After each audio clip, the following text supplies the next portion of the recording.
ایک سوال جو ہے وہ میں چاہ رہا ہوں کہ وہ کر لیا جائے. آپ نے فرمایا تھا توحید افعالی میں کہ اس کائنات کے اندر ہونے والا ہر فعل و انفعال یہ پروردگار کی قوت کے ذریعے ہی سر انجام پاتا ہے. اس طرح تو کائنات میں کچھ افعال ایسے ہیں جو کبھی ہوتے ہیں، تو کیا ان افعال کی نسبت بھی پروردگار کی طرف دی جاتی ہے؟ جی ناظرین، ہمارے اینکر دوست کا یہ سوال بہت اہم ہے، اور توحید کی جو اقسام ہم نے بیان کی، توحید ذاتی، توحید صفاتی، تو ان دو اقسام کے حوالے سے چند ایک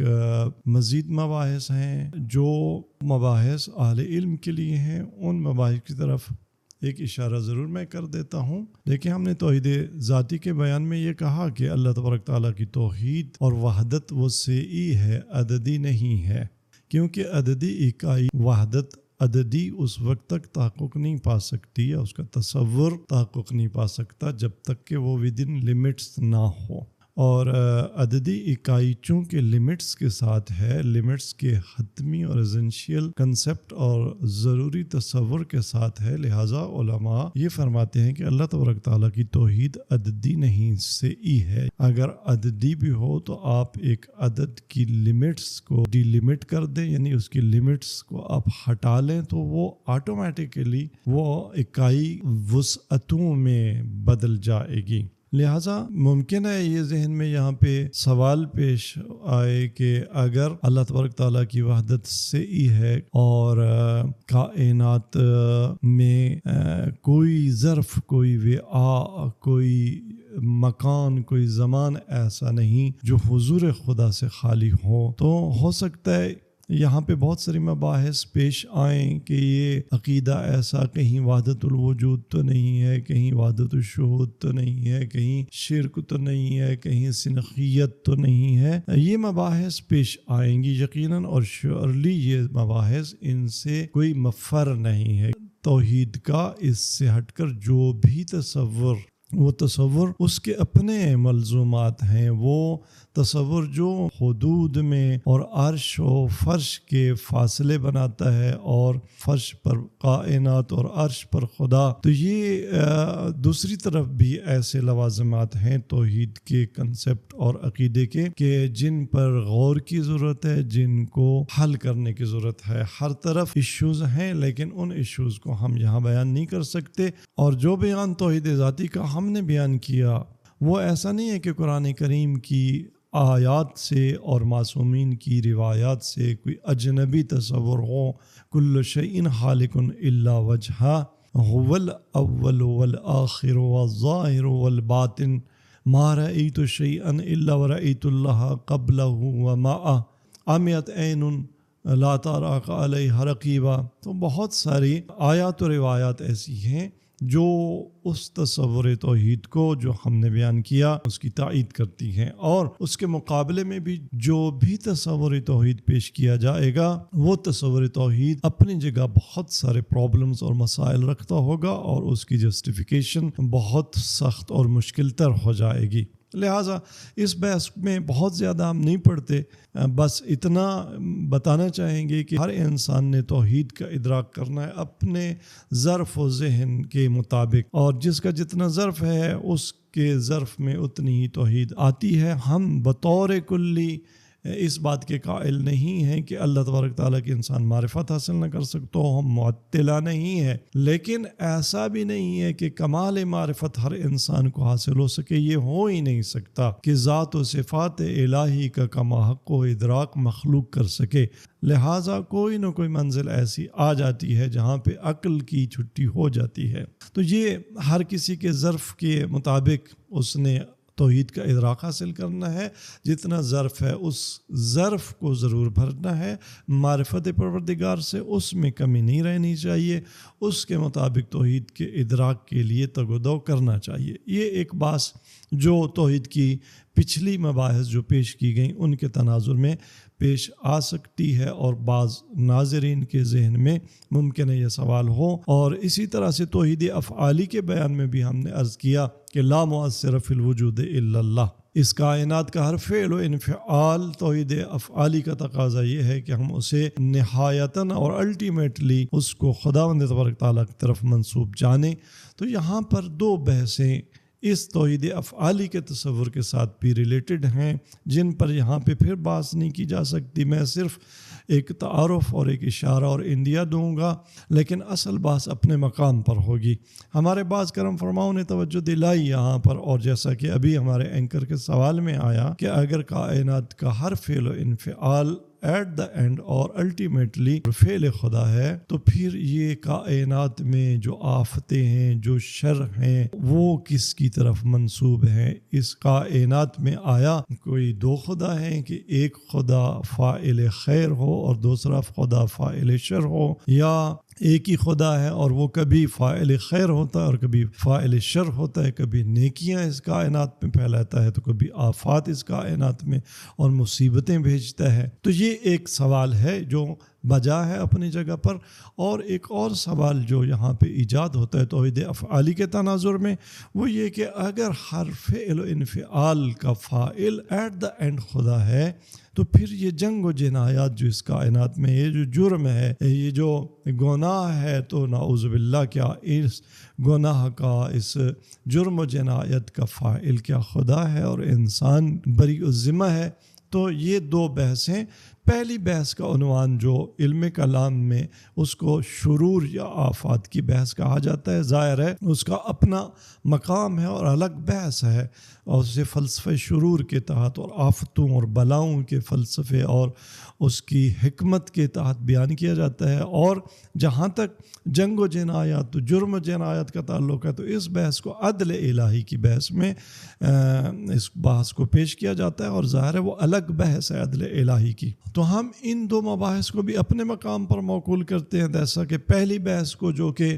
وحدت سعی، وحدت عددی، توحید ذاتی کے بیان کی بحث ہے، اس کو بھی ہم ہر شخص کے ظرف پر اور اپنے مقام بحث پر چھوڑتے ہیں، اور اگر زندگی میں کبھی توفیق حاصل ہوئی تو اس پر بھی انشاءاللہ ہم اہل علم کے لیے اور اہل ظرف کے لیے بات کریں گے۔ یہاں پر البتہ ہم ایک ٹچ دینا چاہیں گے حکمت الہی اور آفات کو یا شرور کو۔ تو اس حوالے سے میں یہ عرض کرنا چاہوں گا کہ دیکھیں، مذہب شیعہ اثنا عشریہ کا یہ متفقہ کلامی عقیدہ ہے کہ خداوند تبارک تعالی حکیم ہے، کلام سن الہی میں کوئی خطا نہیں ہے، اور یہ جو نظام عالم ہے، نظام کائنات ہے، نظام مخلوقات ہے، یہ اکمل اور احسن نظام ہے۔ اس کائنات کے نظام میں کہیں کوئی خلل نہیں ہے، جیسا کہ خود قرآن کریم نے دعوت دی ہے، حل تری من فطور، تم کائنات کا مشاہدہ کرو، کہیں تمہیں کوئی بگاڑ نظر آتا ہے؟ ثم ارجع البصر کرتین ینقلب الیک البصر خاسئا وهو حسیر، تم بار بار اس کائنات کو دیکھو، تمہیں کہیں تخلیق و تکوین خداوند تبارک تعالی میں کوئی کمی، نقص، بگاڑ نظر نہیں آئے گا۔ لہٰذا خدا کی تخلیق میں، خدا کے فعل میں کہیں کوئی چیز بنا میں شر، آفت یا فساد نہیں ہے۔ تو پھر سوال یہ پیدا ہوتا ہے کہ وہ چیزیں جو ہمیں آفت نظر آتی ہیں، جو ہمیں شر نظر آتے ہیں، یہ زلزلے، یہ زہر، یہ سیلاب، یہ آسمانی بجلیاں، یہ درد و الم، یہ بیماریاں، یہ دکھ، یہ غم، یہ موت، یہ کیا ہیں؟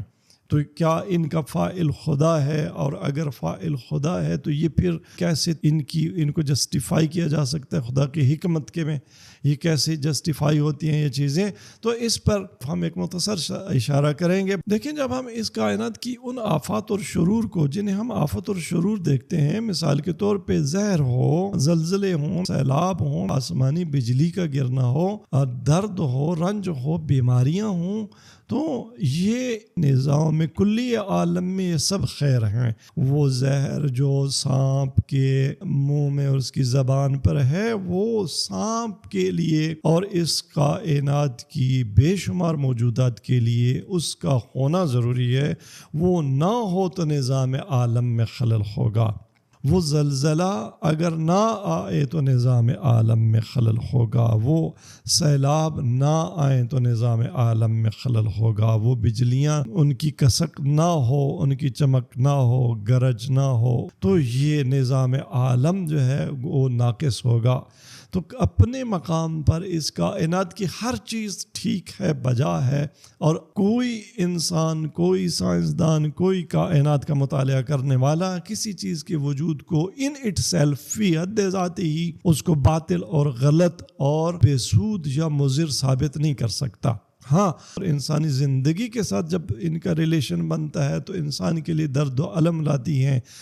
رنج و بلا لاتی ہیں، تو وہ سب سے پہلے تو جہاں تک درد و بلا اور رنج و الم کا تعلق ہے تو بنی نوع انسان کے لیے بذات خود درد اور الم اور رنج اور بلا کا ہونا حکمت الہی کا تقاضا ہے، اور یہ انسان کی پیش رفت اور تکامل اور کمال کا تقاضا ہے۔ اگر نہ ہوتا یہ درد و الم تو پتہ نہیں انسان کتنی زہر کھا کے مر جاتا، اور اس کا بھی زہر کا مداوع نہ کرتا کہ اگر اس کو پین اور تکلیف نہ ہوتی تو کتنی بیماریوں سے چپکے سے خاموش زہر یا میٹھی زہر۔ تو یہ ساری وہ چیزیں جن میں درد و الم پایا جاتا ہے، اگر یہ درد و الم نہ ہوتا تو یہ ساری آفات، یہ سارے مظاہر ہستی انسان کی زندگی کو نابود بھی کرتے رہتے، اور انسان متوجہ بھی نہ ہوتا، اپنی زندگی کو ان مظاہر ہستی کے مقابلے میں محفوظ بھی نہ بناتا، اپنی زندگی کو طولانی تر بھی نہ بنا سکتا تھا۔ درد و الم یہ انسان کے لیے مایہ خیر و برکت ہے، یہ ایجادات کا موجب ہیں، یہ انسانی زندگی کی حفاظت کا موجب ہیں، یہ انسانی زندگی کی سیفٹی کا موجب ہیں۔ اگر نظام عالم میں دیکھے تو یہی خیر ہے بنی نوع بشر کے لیے، اور اس عالم کے کلی نظام میں آخری شر جو بچ جاتا ہے وہ یہ کہ بہت ساری ان آفات کے نتیجے میں انسان کی موت واقع ہو جاتی ہے، لوگ مر جاتے ہیں۔ بھلا نظام کلی عالم میں انسان کے لیے موت خیر ہے یا شر ہے؟ اگر ایک لمحہ انسان تصور کرے ایک ایسے عالم کے جس میں انسان نہ مرے، موت نہ آئے انسان کو، تو کیا ہوگا؟ کیسا سماج ہوگا؟ کتنے عمر رسیدہ وہ لوگ، نہ لقمہ چبانے کی جن کے پاس طاقت اور سکت ہوگی، نہ ان کے پاس چلنے کی طاقت ہوگی۔ اگر ایک گھر میں باپ موجود ہو، دادا ہو، پردادا ہو، اسی طرح سے 20 پشتیں، 30-100 پشت کے لوگ موجود ہوں، نیچرل جو پروسیس ہے بوڑھے ہونے کا، کمزور ہونے کا، ضعیف ہونے کا، وہ بھی ہو رہا اور موت نہ آئے، تو کیا ہوگا؟ انسان اسے سب سے بڑی آفت شمار کرے گا، اسے سب سے بڑا شر شمار کرے گا۔ تو بذات خود موت جو سب سے بڑا بالآخر ہر درد و الم، ہر بیماری، ہر رنج، ہر زلزلے، ہر سیلاب، ہر آفت کا جو اینڈ ریزلٹ موت کی صورت میں اگر نکلتا ہے تو وہ موت خود خیر ہے۔ خدا کے فعل میں کہاں ہے شر؟ خدا کے فعل میں کہاں ہے آفت؟ خدا کی حکمت میں، اس کے ہر فعل میں خیر ہی خیر ہے، کہیں کوئی شر نہیں ہے۔ اور پھر خداوند تبارک تعالیٰ نے اس عالم کو، یہ جو عالم مادہ ہے، یہ جو عالم دنیا ہے، ظاہر خدا نے صرف اسی عالم کو خلق نہیں کیا، یہ جہان تو انسان کے تکامل کے لیے، انسان کو خدا نے اس جہان کے لیے پیدا کیا ہے۔ اگر اس جہان کو اس کی ماہیت اور نیچر کے ساتھ پیدا کیا جائے تو اس سے بہتر جہان نہیں بن سکتا، لیکن اس جہان میں چونکہ یہ جہان مادی ہے، چونکہ یہ جہان محدود ہے، چونکہ اس جہان کے اپنے قوانین ہیں، ان قوانین میں بیماری کا ہونا، ان قوانین میں زہر کا ہونا، ان قوانین میں زلزلے کا ہونا، ان قوانین میں سیلاب کا ہونا، ان قوانین میں بجلی کی کڑک اور چمک، ان قوانین میں محدودیتیں، یہ لازمہ ہے۔ اور یہ ہمارا توحیدی عقیدہ ہے کہ ظاہر ہے جب انسان نے اس دنیا میں رہنا ہے تو ہر وہ آفت جو اس پر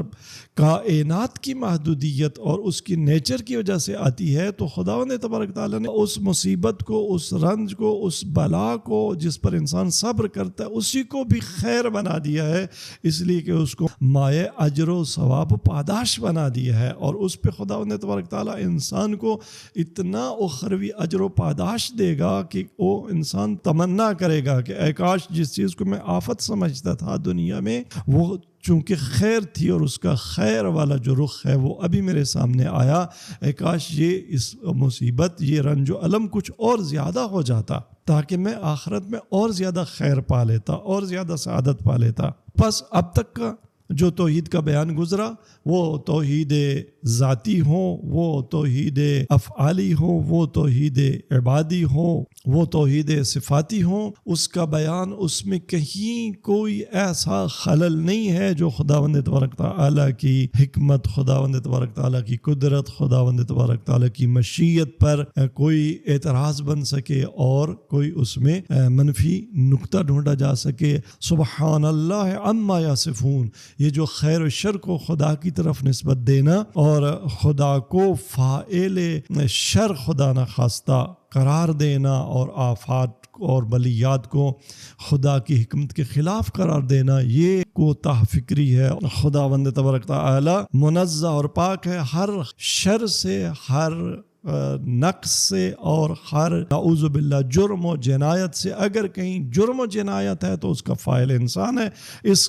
بات کو ثابت کیا جائے گا عدل الہی کے بحث میں، اور کائنات میں کوئی آفت اور شر فی ذات ہی ہے نہیں، سب کچھ خیر ہے۔ امید ہے اس مختصر سی بات کی روشنی میں ہمارے اینکر نے جو سوال اٹھایا اور ہمارے بعض